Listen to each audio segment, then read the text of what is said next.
Mel, you had a long period of time when you didn't talk to your mum and your sisters, family. didn't you? Yeah. Gosh, it was about 8 years that I didn't talk to them. That's so And it was hard. heartbreaking.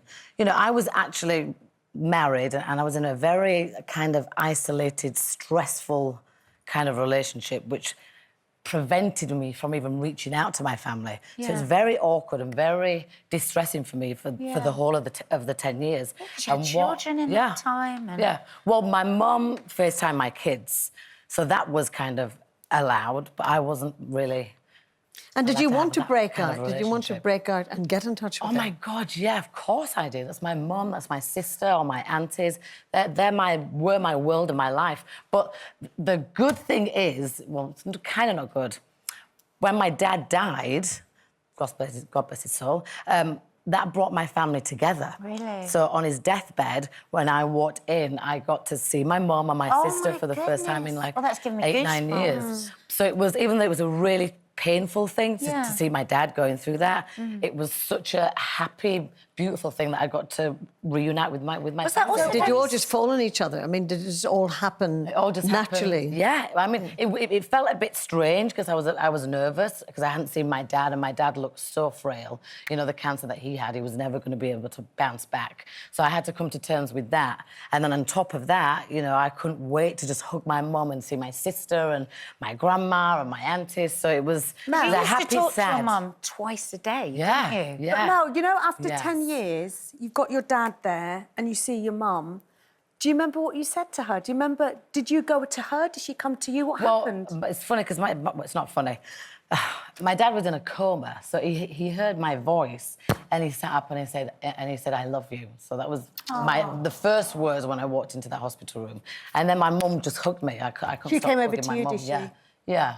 And then did you just reconnect again at that moment? Yeah, completely, yeah. Yeah, and my sister too. And then I got divorced, and then my mum and my sister came over and stayed with me in LA. And they reached out to you a lot. I remember that on social media. I remember that and thinking, oh, this is so sad. They're desperate to try and make contact with you. What? Because you've recently written a book. You're here doing the audio for that, as you said earlier. Has your mum read it? Because I'm sure there's a lot for her to know. My mum's actually written her own chapter in the book. Has she? The book is so kind of... I mean, it's quite shocking, some of the stuff, but I'm honest, and it's called Brutally Honest.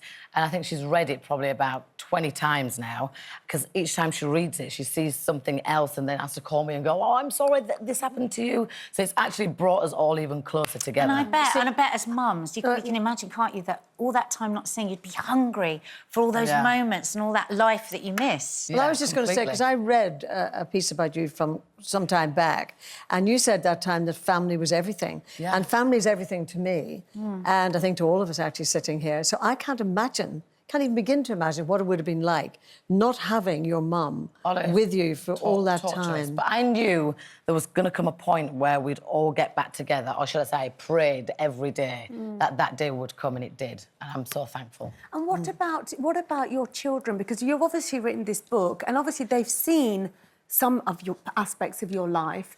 Are you afraid that when they start reading what's really happened to their mum, are you worried about the impact that's going to have on them? Well, I'd rather them read my story, which is the complete honest truth, than rather than go online and read what other people have been saying about me, or what my ex or exes have been saying about me. You know, I want my kids to be inspired and to feel good about themselves and understand what a healthy relationship is. And my book explains all of that. So by explaining my mistakes, hopefully they won't make the same choices that I did. What was it like? You say that your mum spoke to your children on FaceTime. Had she ever seen them? Had she ever... Yeah, I mean, Madison, not so much, but Angel and Phoenix, yes. So what was that like when she saw... Oh, it's just amazing. Amazing. Kind of, it's still a healing process that I'm going through, because, you know, my dad only died a year and 4 months ago, so it's a work in progress for me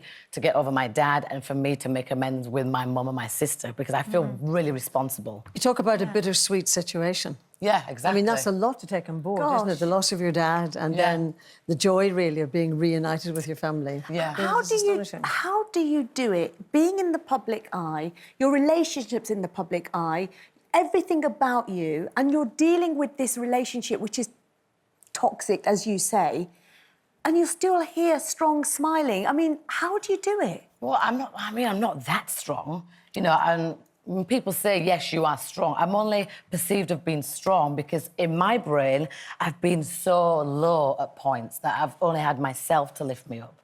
Plus, I do a lot of meditating, I do a lot of writing, and I admit things to myself. So I kind of... it's a journey, and my journey is not perfect. Do you it's blame not yourself? pretty. Do you blame yourself for some of your situations? Yeah, I did go through a phase where, of course, I blame myself because I'm the one in the situation. But you know, throughout my book, it's been very cathartic and very, very healing. So hopefully, it helps other people out there. Thank you. Now,